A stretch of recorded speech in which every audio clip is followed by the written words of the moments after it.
The 19th World Economic Forum on East Asia will take place for the first time in Vietnam. Why are we going to Vietnam this year? There are two reasons which informed our decision to host this year's East Asia Summit in Vietnam. Firstly, the forum already has two very established institutions in Asia's larger scale economies, namely in China with our Summer Davos and in India with our India Economic Summit. By going to Vietnam with the East Asia Summit, we are paying recognition to the dynamism of Asia's other emerging markets, which is very well exemplified by Vietnam.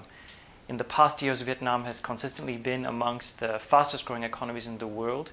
And demographically speaking, Vietnam is one of the youngest economies in the world, in which 65% of the population is under the age of 35. In fact, a study last year ranked Ho Chi Minh City and Hanoi as the two fastest growing developing cities in the world. But next to these tremendous economic strides and development that Vietnam has made over the years, its stake in regional and international cooperation has also increased. In 2006, Vietnam successfully hosted APEC. In 2007, Vietnam became the 150th member of the World Trade Organization, and this year chairs ASEAN. So with that in mind, these two reasons, we think that Vietnam is an ideal location to be discussing regional responses in Asia to global challenges. The theme of the meeting is Rethinking Asia's Leadership Agenda. What are some of the topics that will be discussed at the meeting? Although the initial impact of the global financial crisis was indeed very severe on Asia, in which many economies are very export dependent, Asia as a region is today rebounding very quickly and is undoubtedly contributing to the global economic recovery in a large way. But we must bear in mind that demand from Asia alone will not rescue the global economy. The US consumer still accounts for almost 20% of global demand, compared with only 8% for China.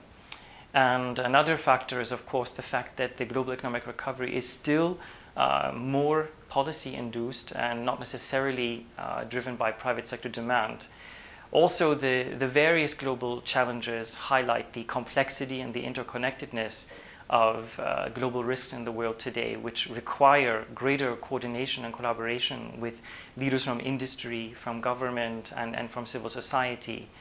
So in this context, the theme for this year's meeting is Rethinking Asia's Leadership Agenda, where we will consider exactly how leaders from the region plan to collaborate from all walks of life to address these different kinds of global challenges.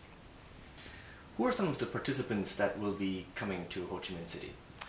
Much in the spirit of every forum gathering, this is a truly multi-stakeholder platform where one will have leaders from government, from business, and from civil society, academia. And Vietnam this year very much reflects that.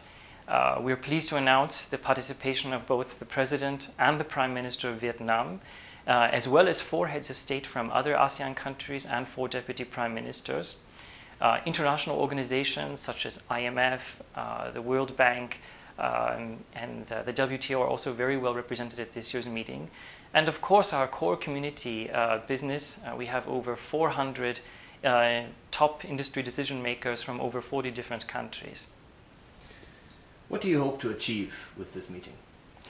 Well, I think if one looks at the agenda for this year's summit and considers the variety of topics from tackling corruption, food security, next generation innovation, Asia's social safety net, there is a tremendous opportunity for such a diverse group of leaders as I've described to really consider how they will work together to address, from a regional standpoint, such global challenges.